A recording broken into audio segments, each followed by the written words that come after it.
अचानक बीएलओ जो किसी और काम में व्यस्त थे और उनको कोई ट्रेनिंग नहीं दी गई, अचानक उनके ऊपर ये काम थोप दिया गया। और काम थोपना तो कोई बात नहीं, इसको और कठिन कर दिया गया।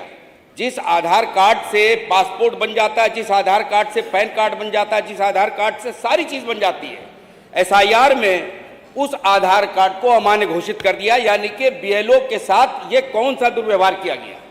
उसके बाद जो हमारे यहाँ के मतदाता हैं, उन मतदाताओं को मतलब उनके डिलीट करने का, एक रास्ता साफ करने का एक बहाना बना दिया गया। फॉर्म 6 जब आदमी भरने जाता है, नए मतदाता भरने आता है, उसमें लोडिंग में आधार कार्ड को माना गया था। जैसे ही सक्सेसफुली लोड करता है तो उसके बाद दूसरे दिन खबर आती कि आधार कार्ड को नहीं माना जा रहा है। इस मनमानी तरीके से, जिस तरीके से एसआईआर लागू किया गया बिना तैयारी के, एसआईआर से किसी को कोई विरोध नहीं है। एसआईआर इससे पहले 2002 में हुआ था, मुझे याद है, मैं भी उस समय मतदाता था। घर पे आया आदमी, उसने बीएलओ ने पूछा पिता का नाम, माता का नाम, कितने सदस्य, टिक किया और चला गया।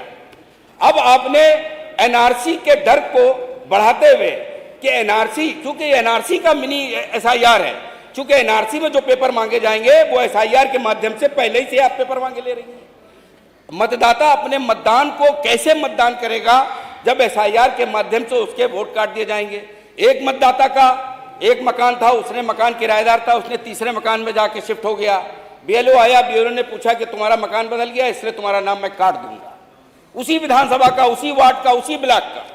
इस तरीके से एसआईआर में जो अनियमितताएं हो रही हैं, वो नाम देख के, उनकी जात देख के, उनको ये पहचान के कि यहाँ पर विपक्षी पार्टी को वोट इस बूथ में ज्यादा मिला है, यहाँ पे अगर विपक्षी पार्टी को इस विधानसभा में 40,000 वोट मिला है तो इसको 20,000 कैसे करें।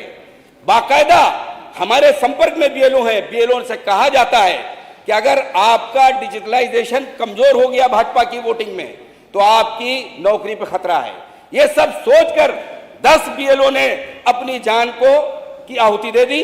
उन्होंने उनके ऊपर अनैतिक दबाव बनाया गया कि आप अगर कोई नहीं आ रहा तो आप स्वयं फॉर्म भर दीजिए, आप नहीं आ रहा तो आपका डिजिटलाइजेशन जो आपको टारगेट दिया है वो पूरा हो जाना चाहिए।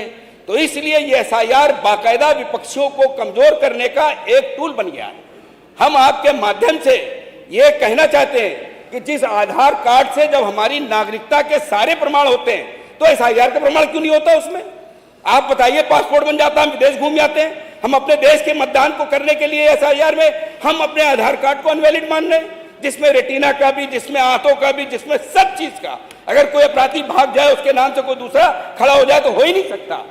ऐसे साफ मानसिकता पता चलती है कि इसमें पारदर्शिता नहीं है। आपके माध्यम से मैं कहना चाहता हूं कि आधार कार्ड को जरूर से जरूर इसमें लागू किया जाए, एनआरसी के खतरे को खत्म किया जाए। धन्यवाद। माननीय मंत्री।